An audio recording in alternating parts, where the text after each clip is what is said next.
Hi guys, WhatsApp, कैसे हैं आप लोग। स्वागत है आपका एक नई वीडियो में। तो आज हम बात करेंगे कि कुछ स्टूडेंट हैं जो चूज नहीं कर पा रहे कि उनको किस इनटेक में आना चाहिए, किस इनटेक में नहीं।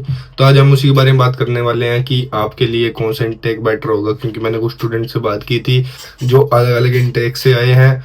उनका एक्सपीरियंस मैंने पूछा कि कैसा रहा, तो आज उसी एक्सपीरियंस को मैं आपको बताने वाला हूँ। मेरा खुद का एक्सपीरियंस जो मैं जनवरी इनटेक में आया हूँ वो मैं आपको बताने वाला हूँ। तो बने रहिए इस वीडियो के आखिर तक में। हम आपको बताएंगे कि आप कैसे लोगों से इंटरेक्ट कर सकते हैं, कैसे जॉब मार्केट है अकॉर्डिंग टू द इनटेक, कैसी स्टडी है, किस में फ़ायदा है, किस में आपका नुकसान है, वो तो आपको खुद डिसाइड करना होगा। बट मैं आपको पूरी कोशिश करूंगा ये बताने की कि आपको कौन से इनटेक में आना चाहिए। तो शुरू करते हैं सितंबर इनटेक से। सितंबर इनटेक एक लगा लो कि सबसे पॉपुलर इनटेक है, और पॉपुलर इनटेक इसलिए है क्योंकि उस टाइम पे बहुत ज्यादा बच्चे आते हैं। इसका मतलब क्या है कि अगर बहुत ज्यादा बच्चे आ रहे हैं तो कंपटीशन भी बढ़ने वाला है। जैसे हम बात करेंगे कि अगर आपको आना है सितंबर इनटेक में, तो आपको अप्लाई भी करना पड़ेगा अप्रैल से लेके मई जून के बीच में, ताकि आपको सितंबर इनटेक मिल सके। और उसके बाद बात करते हैं कि सितंबर इनटेक में फायदा क्या है आने का। फायदा ये है कि आपको नेटवर्किंग अच्छी मिलेगी, ठीक है। इवेंट्स बहुत होते हैं सितंबर इनटेक में, फ्रेशर्स वगैरह बहुत ज्यादा इवेंट होते हैं स्टूडेंट्स के लिए, जो स्टूडेंट यहाँ पे पढ़ने आ रहे हैं। बट वहीं पे ये लगा लो कि कंपटीशन ही बहुत ज्यादा हो जाता है, एग्जाम्स में कंपटीशन हो जाता है, ठीक है, वीजा फाइलिंग में कंपटीशन हो जाता है। तो वो चांसेस आपके घट जाते हैं क्योंकि कंपटीशन बढ़ जाता है। उसके बाद हम बात करते हैं कि ये बताओ, अच्छा चलो, क्या ये अच्छी शुरुआत हुई?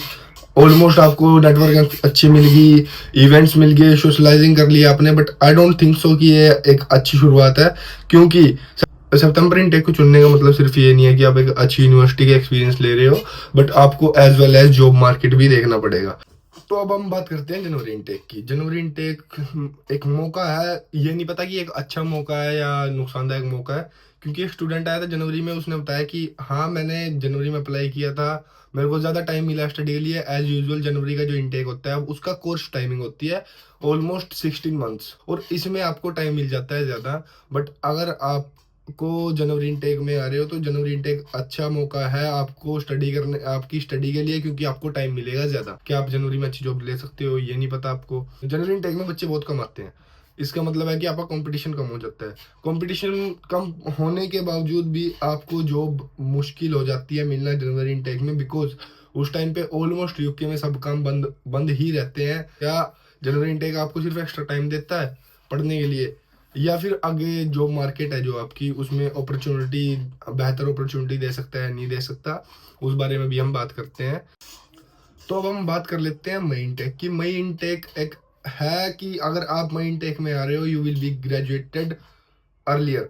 जो सितंबर इनटेक के बच्चे हैं उनसे जल्दी हो जाओगे, जनवरी इनटेक के बच्चे हैं उनसे जल्दी हो जाओगे। आपका समय आपका इन दोनों से कम लगने वाला है ग्रेजुएट होने में।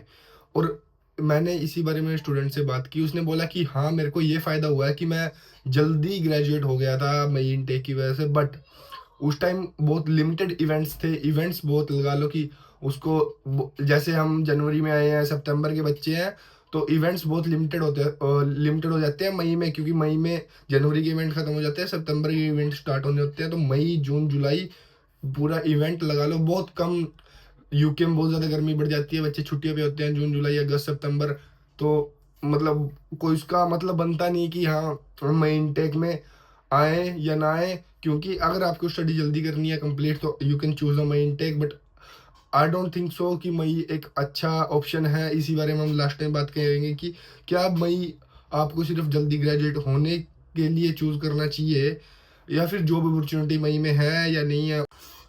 अब सवाल यहाँ पे खत्म हो जाता है कि हम कौन सा इनटेक चुने। सितंबर इनटेक अपॉर्चुनिटीज ज़्यादा है, इवेंट्स बहुत ज़्यादा है, networking socialising you can do with your like, आपको नए फ्रेंड्स मिलेंगे। सितंबर में बहुत ज़्यादा बच्चे आते हैं, ठीक है।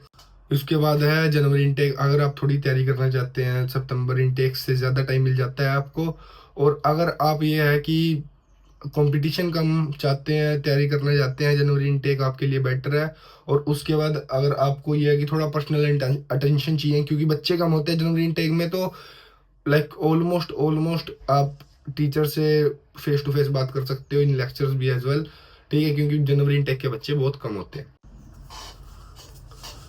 अगर आप मई में आते हैं, क्योंकि आप जल्दी ग्रेजुएट होना चाहते हैं तो आप मई चूज़ कर सकते हैं। बट हाँ, इसके लिए आपको थोड़ी डिफ़िकल्टीज़ हो सकती हैं, डिफ़िकल्ट हो सकता है थोड़ा मई इनटेक। जैसा मैंने बताया कि आपको मई में कुछ डिफ़िकल्टीज़ का सामना करना पड़ सकता है। अब आपको खुद तय करना है कि आप कौन से इनटेक में आएँगे, कौन से इनटेक में नहीं आएँगे, कौन सा इनटेक आपके लिए सही रहेगा, कौन सा इनटेक आपके लिए नहीं सही रहेगा, मतलब गलत तो किसी के लिए नहीं होगा। तो हाँ, इनटेक सिर्फ स्टडी पे आपका इफेक्ट नहीं करता कि आप स्टडी कितनी, आप स्टडी में टाइम चाहिए या नहीं चाहिए, आपको कम टाइम चाहिए स्टडी में, ज़्यादा टाइम चाहिए। बट इनटेक आपका मैटर भी करता है आपकी जॉब में और करियर में। मेरे पास कुछ स्टूडेंट है जो अलग अलग इनटेक से हैं, या कुछ को जॉब अपॉर्चुनिटी बहुत जल्दी मिल चुकी है और कुछ लेट एंट्री जैसे कि जनवरी और मई की वजह से नुकसान भी उठा रहे हैं उस चीज़ का। उनको जॉब जॉब का अभी तक कुछ पता नहीं है। आपको ये भी सोचना चाहिए कि आपको PSW like post study work visa, post study work permit और लाइक जॉब के लिए आपको क्या नुकसान उठाने पड़ सकते हैं अगर आप सितंबर नहीं जनवरी या मई में आ रहे हो। एट द लास्ट अब आपको पता ही चल चुका होगा कि आपके लिए कौन सा इनटेक सही रहेगा, कौन सा इनटेक आपको स्टडी में हेल्प करेगा, कौन सा इनटेक आपको जॉब में हेल्प करेगा। इन सितंबर जॉब्स आर मोस्ट, जनवरी में थोड़ी लिमिटेड हो जाती है, मई में सितंबर से थोड़ी लिमिटेड हो जाती है, पर जनवरी में तो बिल्कुल ख़त्म लगा लो हो जाती हैं जॉब्स। तो अब आपको पता चल चुका होगा कि आपके लिए कौन सा इनटेक बेटर है, सितंबर इनटेक बेटर है, जनवरी इनटेक बेटर है और मई इनटेक बेटर है। लेकिन याद रखो, यह सिर्फ एक स्टार्ट है, एक इनटेक, क्योंकि आपके करियर, आपके फ्यूचर पे इफेक्ट डालने वाले बहुत सारे फैक्टर्स हैं जो मैं इस वीडियो में कवर नहीं कर सकता। तो दोस्तों, आज आपने जाना कि आपके लिए कौन सा इनटेक बेटर रहेगा, सितंबर, जनवरी या मई इनटेक। और हाँ, ये सिर्फ एक स्टार्ट है कि आप कौन सा इनटेक चूज कर रहे हो, क्योंकि there are many factors which can effect on your future, your job, ठीक है, करियर पे। तो वो अलग अलग फैक्टर हैं जो मैं इस वीडियो में बात नहीं कर सकता, उनकी एक अलग से वीडियो बनाएंगी। तो अगर आपको कोई डाउट है तो कमेंट बॉक्स में बताइए। अगर वीडियो अच्छी लगी तो लाइक, कमेंट, शेयर, और ऐसी वीडियो के लिए चैनल सब्सक्राइब करना मत भूलना। प्यार रखी होगी मेरी इंस्टाग्राम आईडी, तो don't forget to follow on Instagram. कोई क्वेश्चन हो, कोई कुछ हो, आप कमेंट बॉक्स में पूछ सकते हैं, और इंस्टाग्राम पे मेरे को फॉलो करो, मैसेज करो, I will reply you for sure. बहुत स्टूडेंट के आते हैं क्वेरी, सबकी सॉल्व करते हैं। कुछ स्टूडेंट है जिनकी सॉल्व नहीं हो पाती क्योंकि उनके थोड़े विषय बड़े होते हैं। और याद रखना कि एक इनटेक आपके फ्यूचर के लिए बहुत बड़ा कदम हो सकता है, तो थोड़ा ध्यान से सोच समझ कर, according to your life, according to your condition, intake choose करना। तो मिलते हैं आपको अगली वीडियो में। Bye bye.